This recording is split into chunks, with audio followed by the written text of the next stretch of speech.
దేవస్థానం board చైర్మన్లు కానీ డైరెక్టర్లు కానీ చెప్పే విషయం ఏమిటంటే మనకు ఈ గిరి ప్రదక్షిణ బాటలో గిరి ప్రదక్షిణ దారిలో ఇలాంటి కలుషితంగా చేయకండి. మెట్ల మార్గం కానీ తొవ్వల్లో కానీ కొన్ని బోర్డులు ఏర్పాటు చేయండి. ఎందుకంటే ఈ మార్గంలో కలుషితమైన పదార్థాలు వేయడం ద్వారా దుర్వాసన వస్తుంది.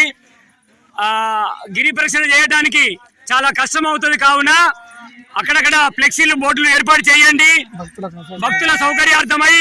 ఎందుకోసం అంటే ఇలాంటి వ్యర్థ పదార్థాలు వేస్తుంటే చాలా ఇబ్బంది ఉంటుంది. కావున దేవస్థానం బోర్డు కానీ వాళ్ళు ఆలోచన చేసి ఇలాంటి వేయకుండా ప్రయత్నం చేయండి. బోర్డులు వేయండి, ఫైన్ పడుతుందని బోర్డులు పెట్టండి. ఇక్కడ అన్ని సీసీ కెమెరాల ఆధీనంలో ఉన్నట్టుగా మీరు నిరూపించండి. దేశాన్ని, ధర్మాన్ని, దైవాన్ని కాపాడుకోవాలంటే మనమంతా జాగ్రత్తగా ఉండాలి. పరిసరాలు పరిశుభ్రంగా ఉంచుకోవాలి.